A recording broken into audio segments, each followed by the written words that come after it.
हर हर महादेव। श्रावण मास महात्म्य 27वां अध्याय। श्रावण मास के अन्य कार्य। ईश्वर ने कहा, अनंतर सावन महीने में कर्क तथा सिंह संक्रांति जय जो कुछ कार्य होते हैं उन्हें भी मैं आपसे कहता हूँ। कर्क संक्रांति से सिंह की संक्रांति तक सब नदियाँ रजस्वला हो जाती हैं। उस काल में उन नदियों में स्नान न करें। समुद्र में गिरने वाली नदियों में स्नान करने से कोई दोष नहीं होता। कुछ महर्षियों का कथन है कि कर्क संक्रांति से दक्षिण दिशा स्थित भगवान अगस्त्य के उदय काल तक नदियां रजस्वला रहती हैं।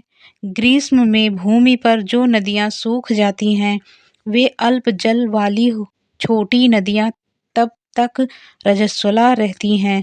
अपने आप जिन नदियों की गति बहाव 8,000 धनुष 32,000 नहीं हो, उन नदियों में वर्षा ऋतु में 10 दिन तक स्नान न करें। उन नदियों को नदी न कहकर गर्त गढ़ही शब्द से कहें।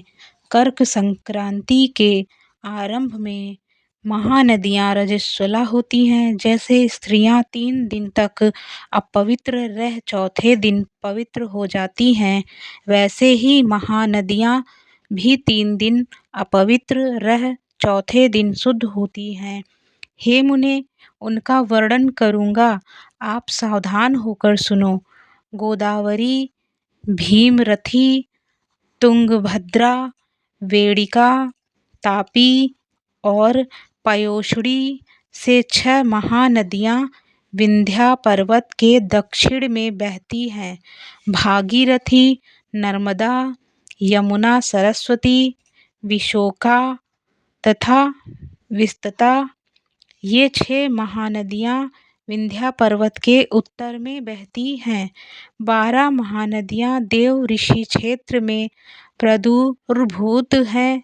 देविका, कावेरी, वजरा और कृष्णा, ये 4 महानदियां कर्क संक्रांति हो जाने पर एक दिन रजस्वला होती हैं। कर्क संक्रांति के 3 दिन गौतमी नदी रजस्वला होती हैं। चंद्रभागा, सती, सिंधु, सरयू, नर्मदा, गंगा, यमुना, पलछधारा तथा सरस्वती, ये 9 नदियां एवं नंद नाम से सुविख्यात सोषण, सिंधु, हिरण्य, कोकिल, अरहित, धर, शतद्रु, ये 7 पवित्र रहती हैं। ये रजस्वला नहीं होती। धर्म, द्रवा, गंगा, यमुना तथा सरस्वती, ये सब काल में गुप्त रजोदोष वाली होती हैं। ये सर्वदा पवित्र हैं।